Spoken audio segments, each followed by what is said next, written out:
Okay, heads up. I'm going to do a quick opening and then I will go to your questions. So every day of this session, New Democrats have been fighting to deliver help for you and your families. We got doubling the GST rebate, got more support for people to pay for their rent. We got a dental program for children under 12. We fought and delivered victories for people, and we're going to keep on doing that in the new year. Donc chaque journée de cette session, on était là pour vous. On s'est battu pour livrer l'aide aux vos familles, ou gagner des victoires pour vous et vos familles. On a doublé le crédit d'impôt de la TPS. On a augmenté l'aide pour payer les loyers. On a mis en œuvre un programme pour les soins dentaires et on va continuer de faire les mêmes choses dans la prochaine année. With that, I'm ready for any questions you might have. You know, Paul, your support from the government over health the health situation? What we're going to do is fight to make sure Canadians get help. And it's really important that the government know that we take this very seriously. It's an element of our agreement that we force the government to sign. This has a priority of making sure healthcare is strong, and that's what we're trying to do.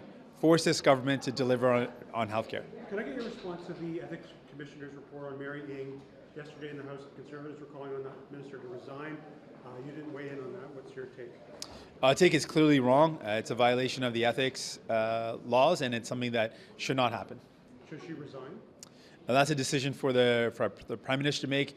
My concern is, in general, we want to see the government follow the rules and not be breaking ethics rules. Should there be more behind the ethics rules? This is the fifth ethics violation we've seen from this government since they took office, and there's really no consequence. It's a fair question. There certainly should be repercussions, and ultimately we want to make sure that ethics are followed and rules aren't broken. Going back to healthcare, the wording in the agreement is very vague. So what is your line for healthcare? When you say you want to see better, more increase, what does that mean specifically? What are some specifics for you? Sure, there are a couple of things that we're looking for. When we look at the healthcare crisis right now, what has been identified as the major problem is that there's a shortage of healthcare workers. That's fundamentally the problem. Nurses have said we're overworked and burnt out because there's not enough nurses. We've heard from frontline healthcare workers saying the same. Personal support workers or long-term care workers saying the same thing, that they can't do the work that they need because there's just not enough workers. And what we're asking for the Prime Minister to do is some concrete steps to fix that. Some of those include promises the Prime Minister himself made in the last election. He promised to increase the number of nurses and doctors by $7,500. He committed $3.2 million to do that, or $1 billion to do that. That's something he could do, fulfill the promise that he made. He promised that personal support workers, long-term care workers, would get at least a minimum guaranteed of $25 an hour. That was his promise.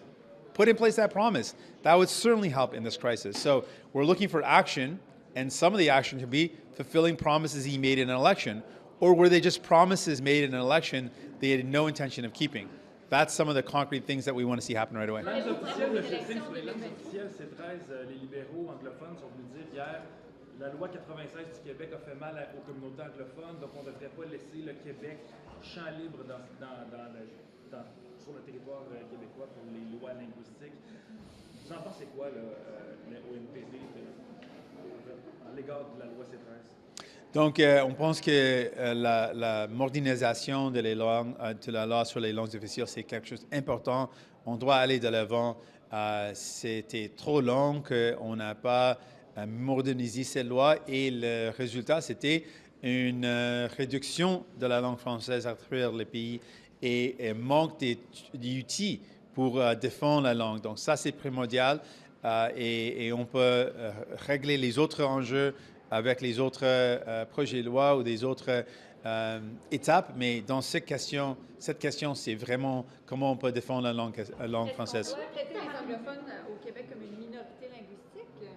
Je pense qu'ils sont une minorité linguistique. Ils ont des protections dans la Constitution et c'est un droit, une protection importante.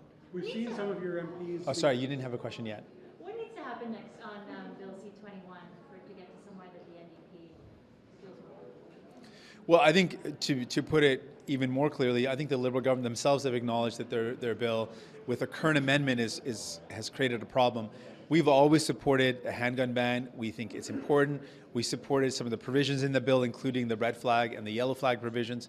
In fact, we've tried to strengthen those provisions to put in place more protections for families in the case of domestic violence, and we think that's important. We want to see those protections put in place. We want to see the law passed, but the amendment has some serious concerns, and concerns that were raised by very reputable groups like the AFN, who said that they're concerned about impacts on the treaty rights of Indigenous communities to hunt.